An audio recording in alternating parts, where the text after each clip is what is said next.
Siempre creímos que los alienígenas llegarían de las estrellas, pero surgieron de las profundidades del mar. ¿Qué diablos está pasando? Tus películas en español son muy poéticas, muy íntimas. Luego tenemos otras películas como esta que están llenas de acción y que además está muy influenciada por el mundo del cómic japonés. Entonces a mí me gustaría saber qué parte de tu alma cinematográfica ocupa Pacific Rim.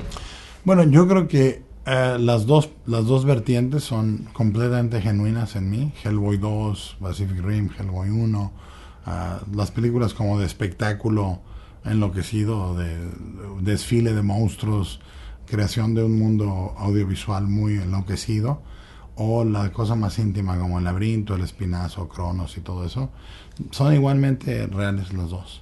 Entonces, uno ocupa el lugar más juvenil del alma y el otro ocupa el lugar más maduro, adulto, etcétera, etcétera.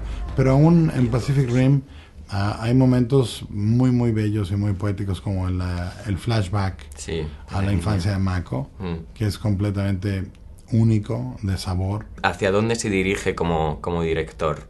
O sea, ¿esto es una película de transición o...? No, simplemente, mira, la gente piensa que un director es una mente maestra que se sienta en un escritorio y dice, ¿y ahora dónde voy? Vas a donde puedes. Ahorita, concretamente, los dos siguientes proyectos son infinitamente más pequeños. Hago una película que se llama Crimson Peak, El Pico Escarlata, por infinitamente menor presupuesto, totalmente una pieza de actores, gótica, pequeña, sofocante. Entonces, vas por donde vas pudiendo. Usted es un director muy artesanal, y entonces, ¿qué fue lo más frustrante a la hora de diseñar este mundo y de hacer esta película?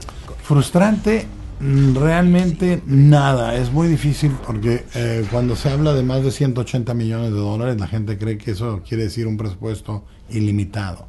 Pero en realidad, cuando entras a esta arena, a este lugar de trabajo, tienes que hacer rendir ese dinero para que parezca de 300, ¿no? Entonces, igualmente es reciclar sets que no se nota. Por ejemplo, el lugar donde guardan los robots, que se llama el Shatterdome, es del tamaño de 8 estadios de fútbol. Es del tamaño de un hangar de la NASA. Crear eso es bien difícil y sin que se note que lo estás haciendo con un presupuesto que para el tamaño es ajustado. También me gustaría saber si esta película tiene algún gancho político o no. O pérdida de la hegemonía de un ejército como el americano, aunque en este caso es un ejército más internacional. Toda película es política. Hasta la película que no quiere ser política es política. Lo que creo es que lo que tiene que ser de una pieza es la propuesta visual con la propuesta de personajes o la propuesta social o lo que sea.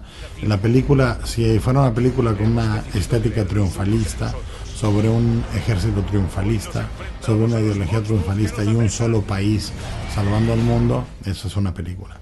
Si es una película con una estética bastante enrarecida, con texturas corroídas, enmohecidas, acerca de un grupo de perdedores que forman la resistencia, eso es otra película que es la mía. ¿Y es Guillermo del Toro un friki del manga? Sí, friki de manga, friki de anime, friki del kaiju eiga y del mecha, de toda la cultura japonesa en general, que tiene una relación infinitamente más gozosa y menos culposa con sus robots gigantes y sus monstruos gigantes.